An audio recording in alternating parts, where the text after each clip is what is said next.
Ya, sebelumnya Ibu mau mengajak kamu merefleksikan apa sih sistem teknologi informasi dan komunikasi itu? Terus selama ini kita udah pakai atau belum sih? Sebelum kamu belajar ini udah pakai atau belum sih? Teknologi informasi dan komunikasi ini bisa kita singkat dengan TIK ya. Apakah selama ini kalian sudah menggunakan TIK? Sudah atau belum ya? Yuk coba kita kaji sama-sama. Tentunya keberadaan teknologi itu udah nggak lepas ya dari kita, apalagi pada zaman modern ini, pada zaman yang serba canggih ini, apa-apa udah dikaitkan dengan teknologi gitu kan. Cuma perkara antar barang aja sekarang udah ada teknologinya, dengan satu genggaman di tangan kamu tuh sudah selesai semuanya, mulai dari ngantar barang, mulai dari beli barang, mulai dari telepon dan lain sebagainya. Bahkan nonton pun sekarang nggak perlu jauh-jauh ke bioskop, nggak perlu ngebocek kantong terlalu dalam. Dengan biaya yang sedikit, tidak terlalu besar, kamu bisa banyak menonton film-film seperti kayak di Netflix, terus Netflix dan lain sebagainya. Itu merupakan salah satu contoh dari informasi dan komunikasi teknologinya, dan ya itu salah satu contohnya. Atau kalau misalnya kamu punya barang ketinggalan di rumah, mau diantarkan ke tempat latihan atau mau diantarkan ke sekolah gitu, nggak perlu capek-capek naik angkot lagi untuk pulang ke rumah, atau nggak perlu capek-capek berkendara lagi untuk balik lagi ke rumah terus balik lagi ke sekolah. Kamu cukup telepon, kamu cukup WhatsApp, atau cukup pakai jasa kurir. Hari ini udah ada yang namanya ojek online gitu kan, bisa dimanfaatin, kamu bayar jasanya. Itu salah satu contoh kecanggihan teknologi zaman sekarang ini di era yang serba digital. Oke, sebelum jauh membahas tentang apa itu teknologi informasi dan komunikasi, Ibu akan mengajak kamu untuk mengetahui tujuan dari pembelajaran kita. Nah, dari bab ini diharapkan kamu dapat memahami apa itu teknologi informasi dan komunikasi. Selanjutnya, diharapkan kamu juga dapat tahu apa-apa aja sih peralatan dan media pengantar teknologi informasi dan komunikasi. Terus harapannya kamu juga dapat memanfaatkan teknologi informasi dan komunikasi dalam kehidupan sehari-hari. Dan yang terakhir, kamu dapat mengaplikasikan penggunaan teknologi, informasi, dan komunikasi dalam kehidupan sehari-hari. Jadi benar-benar apa yang kamu pelajari hari ini itu harapkannya bisa berguna, tidak hanya untuk pelajaran sekolah saja, tapi memang kamu bisa manfaatkan seperti itu. Oke, lanjut kita bakalan bahas satu persatu. Yang dimaksud dengan teknologi informasi dan komunikasi. Oke, secara tertulis di mana teknologi itu berarti kumpulan teknik-teknik yang mempermudah pekerjaan manusia. Yang mana teknik-teknik ini tuh dibentuk dalam sebuah produk. Nah, produk ini nantinya lah akan memenuhi kebutuhan manusia seperti itu. Sedangkan komunikasi sendiri merupakan alat penghubung atau alat untuk berinteraksi, untuk bertukar informasi antara orang yang satu dengan orang yang lainnya. Sehingga kalau kita simpulkan adalah sebagai suatu peralatan keras atau hardware yang memungkinkan seseorang untuk mengumpulkan, memproses hingga bertukar informasi dengan mudah dan akurat. Kenapa kok bisa sampai merangkap semua, Bu? Bisa mengumpulkan, bisa memproses hingga bertukar informasi? Ya, memang itu fungsi dari TIK di zaman yang serba digital ini. Dengan sebuah perangkat, dalam satu perangkat yang sama, kita bisa mengumpulkan data, bisa memproses data, sampai bisa bertukar informasi. Contoh kecilnya seperti handphone. Di handphone itu kamu bisa mengumpulkan data. Mengumpulkan datanya misalnya kamu cari-cari dari internet, dari mesin pencari, seperti itu. Kemudian memproses, kamu bisa download yang namanya WPS atau bisa download yang namanya Microsoft Office gitu di handphone kamu. Kamu bisa proses data yang sudah kamu punya sampai kamu bisa bertukar informasi ya, seperti WhatsAppan, teleponan, SMS-an, BBM-an, Telegram-an, dan lain sebagainya. Itu dengan sangat mudah sekali dan akurat asal punya pulsa atau terhubung dengan internet seperti itu. Oke, next. Gimana perkembangan teknologi informasi dan komunikasi ini tuh sebenarnya sudah berlangsung sejak lama sekali ya. Sudah menampakkan kemajuannya itu sejak abad ke-19, dimana seiring dengan perkembangan TIK sendiri atau perkembangan TIK membuat jarak yang jauh semakin terasa dekat. Kenapa? Karena kecanggihan yang sudah dihadirkan oleh teknologi itu, seperti itu. Nah, tapi kalau kita tidak dengan baik memanfaatkan teknologi teknologi ini bisa juga membuat yang dekat terasa jauh. Kenapa? Karena kebanyakan sekarang orang kalau udah ngumpul, saking kagumnya, saking benar-benar mendewakan yang namanya teknologi, lagi ngumpul sibuk sendiri sama handphonenya, sampai lupa kalau di kanan kiri ada saudara atau ada temennya, seperti itu. Sedangkan yang jauh rasanya kayak deket. Kok bisa gitu ya? Iya. Sekarang kalau mau hubungin saudara yang ada di Papua, kita ada di Sumatera kayak gitu, nggak perlu berkirim surat hingga berhari-hari, berminggu-minggu. Cukup dengan telepon atau cukup dengan video call, rasanya seperti dekat. Tapi kadang ya yang tadi Ibu katakan, orang yang ada di sekitar kita bisa terasa jauh kalau kita tidak dengan baik memanfaatkan teknologi ini, seperti itu. Nah, selanjutnya kita bakalan cari tahu nih sejarah perkembangan teknologi informasi dan komunikasi dari masa ke masa. Yang pertama itu periode sebelum 3000 SM atau 3000 sebelum Masehi, di mana di sini itu menggambarkan informasi yang didapat itu dituliskan pada dinding-dinding gua. Kemudian tidak lama dari situ, pada periode yang sama mulai dikenal juga peralatan-peralatan penghasil bunyi dan penghasil visualisasi untuk sekedar peringatan, seperti itu. Kalau yang digambar-gambar di dinding gua itu kayak informasi bagaimana caranya berburu, apa yang harus ditangkap, apa yang harus disiapkan, itu biasanya dituliskan di dinding-dinding gua.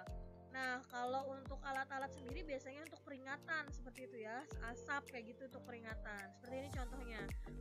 Orang di zaman dulu itu menggunakan asap sebagai tanda pemberitahuan, seperti itu, memberi peringatan terhadap sebuah bahaya. Atau ada juga yang menggunakan ini yang tadi Ibu katakan, tulisan-tulisan di dinding gua untuk mencatat informasi. Biasanya sih kayak mencatat prosedur bagaimana caranya memasak, bagaimana caranya berburu yang tadi Ibu katakan, supaya mereka bisa mengingat apa sih yang sudah dilakukan kemarin, seperti itu. Atau biasa juga dengan menggunakan kentongan. Kalau zaman sekarang kentongan juga masih ada ya, biasanya untuk peringatan beda jumlah pukulannya maka beda juga artinya, itu kalau di zaman sekarang. Nah, terus terakhir ada yang menggunakan trompet dari tanduk hewan, seperti ini. Nah, ini alat-alat ini atau metode-metode ini digunakan orang pada zaman dulu itu hanya sekedar sebagai peringatan. Masih sesimpel itu fungsi dari teknologi informasi dan komunikasi pada saat itu. Ini pun sudah termasuk teknologi loh ya, walaupun tidak secanggih yang ada sekarang, kan namanya perkembangan. Jadi kita bakalan bahas dan kaji per periode, seperti itu. Lanjut. Ya, selanjutnya adalah sejarah perkembangan teknologi, informasi, dan komunikasi pada periode 3000 sebelum Masehi hingga 1400 Masehi. Di mana di sini mulai bermunculan banyak sekali tulisan-tulisan kuno seperti hieroglif. Kemudian hieroglif ini dari Mesir, ada huruf fonetis dari Yunani, logografi dari Tiongkok, sampai tulisan-tulisan yang ditulis di atas kertas berasal dari daun. Asalnya itu dari serat pohon papirus yang tumbuh di sekitar Sungai Nil. Ini mulai dimanfaatkan pada tahun 500 sebelum Masehi sampai 170 sebelum Masehi. Nah, kemudian ada juga menuliskan informasi di atas batu. Di periode ini juga mulai dikenal jasa kurir. Sebelumnya tapi ada jasa merpati gitu ya, kirim surat dengan menggunakan merpati. Itu sudah ada di periode ini, periode 3000 sebelum Masehi hingga 1400 Masehi. Nah, kemudian ada juga penjilitan buku, juga percetakan itu sudah mulai dikenal. Di mana penjilitan itu sendiri sudah mulai ada pada tahun 100 Masehi, Kemudian untuk percetakan itu dimulai bangsa Tiongkok pada 105 Masehi. Yang memulainya itu namanya Sailun. Dia menemukan kertas yang kita kenal sampai sekarang nih. Kertas ini kemudian diratakan dan dikeringkan. Tapi sebelumnya dibikinnya dari serat bambu yang dihaluskan, disaring, dicuci, terus yang tadi Ibu katakan diratakan, dikeringkan, sampai akhirnya bisa dilakukan sistem pencetakan dengan menggunakan blok kayu yang udah ditoreh dan dilumuri oleh tinta. Kalau sekarang sih kita kenal dengan sistem cap. Jadi tuh di blok kayu itu udah diukir dulu seperti itu. Kemudian blok kayunya dilumuri dengan tinta, lalu ditempelkan lah, istilahnya ditempelkan di atas kertas itu. Kalau sekarang kita kenal dengan stempel,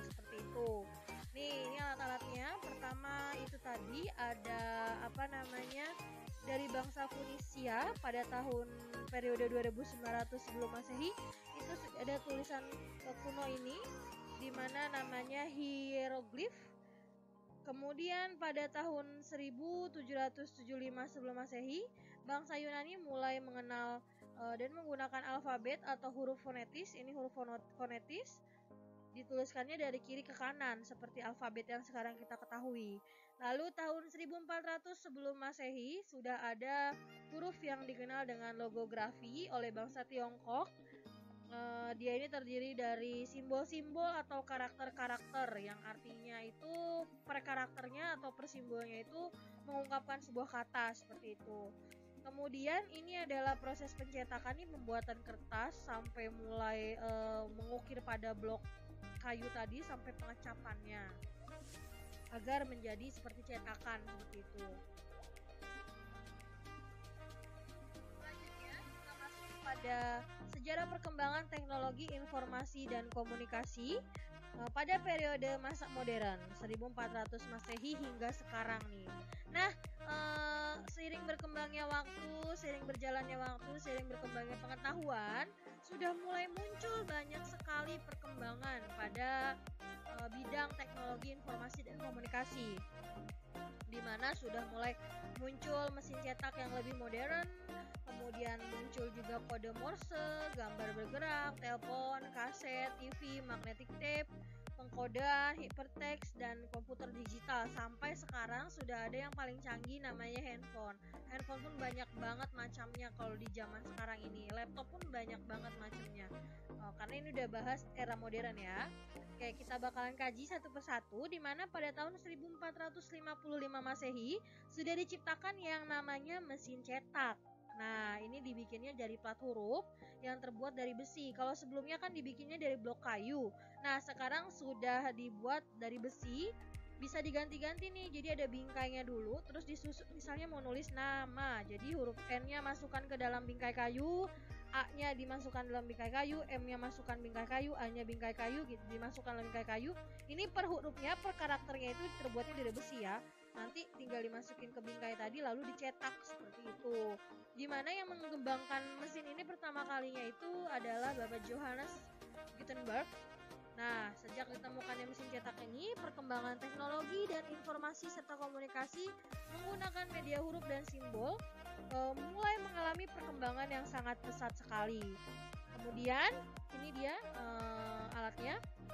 Kemudian pada tahun 1837 Masehi, setelah sekian lama muncul lagi yang namanya kode Morse.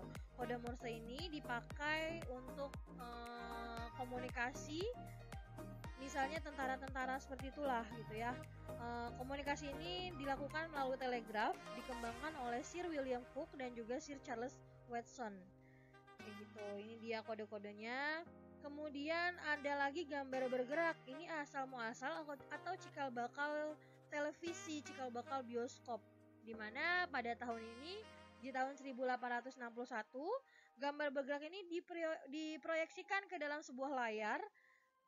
Nanti baru gambarnya tuh bergerak seperti menyerupai film atau video kayak gitu. Karena kan zaman dulu belum ada alat penangkap video.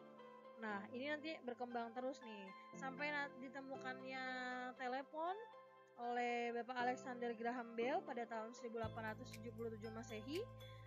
Ini udah masuk yang agak canggih ya, karena sudah belajar bagaimana caranya berhubungan via suara dari satu titik ke titik lainnya dengan jarak yang cukup lumayan jauh seperti itu. Kemudian di tahun 1899 Masehi dimunculkan yang namanya tape atau pita magnetis untuk menyimpan suara. Ada juga TV tabung ditemukan pada tahun 1923 Masehi oleh Jorkin. Kemudian ada di tahun 1940 ada yang namanya menyerupai pita tape ini, namanya itu magnetic tape. Dia dipakai untuk menyimpan data dan dokumen para tentara seperti itu untuk keperluan militer. Ada juga yang namanya komputer. Ini komputer pertama kali seperti ini bentuknya, kompleks dan benar-benar sulit ya untuk dipindah-pindahkan. jarang pastinya pada saat itu yang punya, paling cuma lembaga-lembaga pemerintahan seperti itu yang punya komputer pada masanya. Terus ini laptop dan zaman dulu seperti ini pertama kali muncul bentuknya, belum ada laptop tough gaming, belum ada laptop gaming seperti itu, nggak ada, jauh banget pastinya, masih perkembangannya sampai bisa menghasilkan laptop yang seperti sekarang. Terus ini ada telepon genggam kayak gitu, telepon genggam yang mulai berkembang sampai sekarang, mulai dari bentuknya lebih fleksibel, lebih dengan ukuran yang lebih kecil dan juga lebih canggih pastinya ya. Oke, lanjut. Itu tadi sudah kita bahas tentang sejarah perkembangan teknologi secara singkat dari masa ke masa. Selanjutnya kita bakalan membahas tentang peralatan teknologi informasi dan komunikasi. Sebenarnya ada apa aja sih? Sekarang kan udah banyak banget ya perangkat teknologi informasi dan komunikasi yang diciptakan. Tentunya peralatan ini punya fungsinya masing-masing dan cara penggunaan yang berbeda berdasarkan fungsinya kayak gitu. Kita bakalan bahas satu persatu. Ini alat-alatnya untuk peralatan teknologi informasi. Yang pertama ada komputer. Komputer ini yang tadi pertama tuh bentuknya seperti itu. Pada gambar sebelumnya sudah ditampilkan. Tapi yang sekarang sudah terlihat lebih sedikit simpel, hanya butuh CPU dan juga monitor gitu ya. Jadi kita bisa mengoperasikan, dan juga keyboard dan mouse. Nah, dimana komputer ini adalah alat pengolahan dan juga penyimpanan data, dapat berupa video, musik, tulisan, dan juga gambar. Ini nggak jauh berbeda dengan notebook dan juga netbook, dimana fungsinya sama, hampir mirip, cuman netbook dan juga notebook ini punya kecanggihan yang lebih sedikit bagus lah daripada komputer gitu. Tapi kalau komputernya dengan spek yang tinggi ya pastinya kalah lah ya netbook dan notebooknya. Dimana netbook sendiri itu punya ukuran yang lebih kecil daripada notebook. Biasanya kalau notebook itu kan mulai dari 14 inch. Sekarang sih seiring berkembangnya waktu, ukurannya nggak terlalu besar tapi spesifikasinya banyak yang lebih tinggi seperti itu. Kemudian ada juga televisi. Televisi ini merupakan media atau sistem penyiaran yang disertai gambar, berarti disertai dengan visual dan juga suara audio. Jadi ada audio dan visualnya. Sehingga TV ini digunakan untuk menyampaikan informasi berupa gambar bergerak maupun video ya. Selanjutnya ada radio. Kalau radio sama fungsinya seperti televisi, cuman radio ini pada gelombang tertentu kita bisa dapatkannya pada frekuensi tertentu. Terus radio juga hanya bisa menyampaikan suara saja tanpa gambar. Selanjutnya masih dengan peralatan untuk informasi ya, teknologi informasi. Pertama ada koran. Dia itu berupa media cetak. Selain koran ada juga majalah seperti itu, hampir sama. Dia hanya memuat gambar dan tulisan saja. Biasanya ada yang terbit harian, ada yang terbit mingguan, ada yang terbit periode tertentu di tanggal-tanggal tertentu atau di event-event tertentu seperti itu. Selanjutnya ada MP3 dan MP4, di mana MP3 dan MP4 ini beda sih. Kalau MP3 itu hanya memuat suara, biasanya direkam untuk keperluan musik seperti itu, atau pada keperluan penyidikan itu juga saat wawancara direkam menggunakan alat perekam MP3. Ada juga MP4, ini berarti ada audionya, ada visualnya, atau hasilnya itu berupa video. Selanjutnya ada kamera digital. Nah, ini alat penangkap gambar atau alat perekam video, di mana penyimpanannya itu sudah dilakukan secara digital dalam disket, dalam zaman dulu namanya disket, atau dalam memori gitu kalau sekarang yang lebih simpelnya.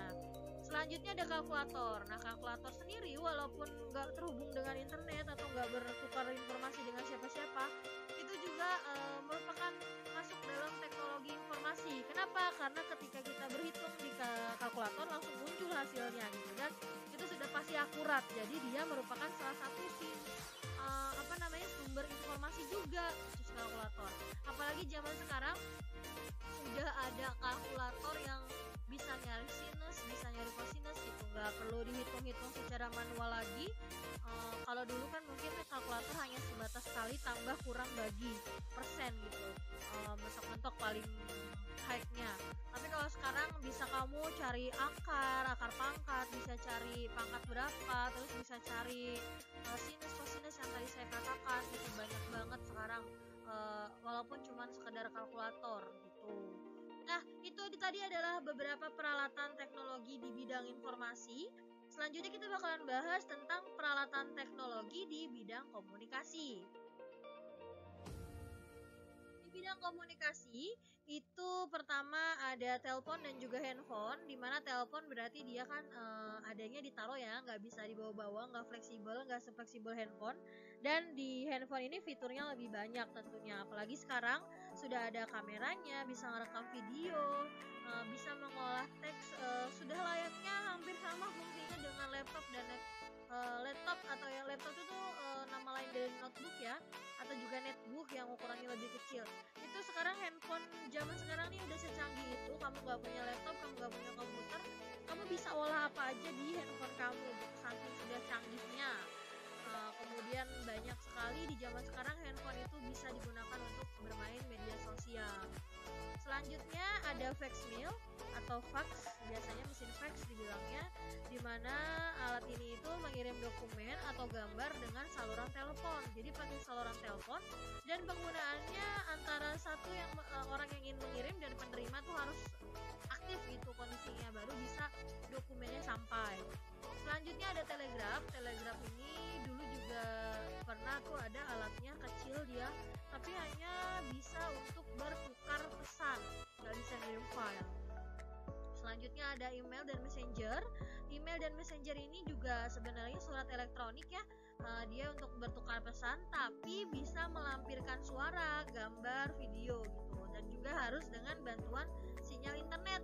Kalau dulu telegraf bisa cukup dengan pulsa, kalau di email dan messenger ini kita harus terhubung dengan internet, harus punya kuota seperti itu, atau terhubung dengan wifi. Selanjutnya ada surat pos. Kalau surat pos itu merupakan media pengirimannya pakai jasa kurir atau jasa pos. Jadi butuh waktu yang agak lama lah dibandingkan dengan email, messenger atau media sosial penyampai pesan lainnya.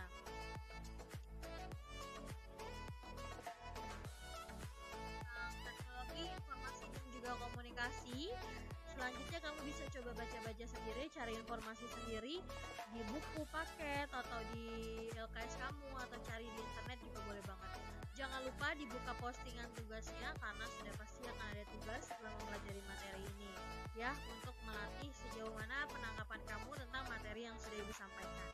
Kalau kamu masih punya pertanyaan tentang materi ini, kamu bisa banget tanya ibu via WhatsApp di WhatsApp 0857 5365 7702, atau via media sosial ibu, ada Instagram, Facebook, Twitter, atau bisa juga komen di YouTube ini langsung, atau bisa juga pakai media surat elektronik atau email di maindahasanguruprakarya@gmail.com. Oke, itu aja. Terima kasih banyak. Kalau ada salah-salah kata, ibu mohon maaf.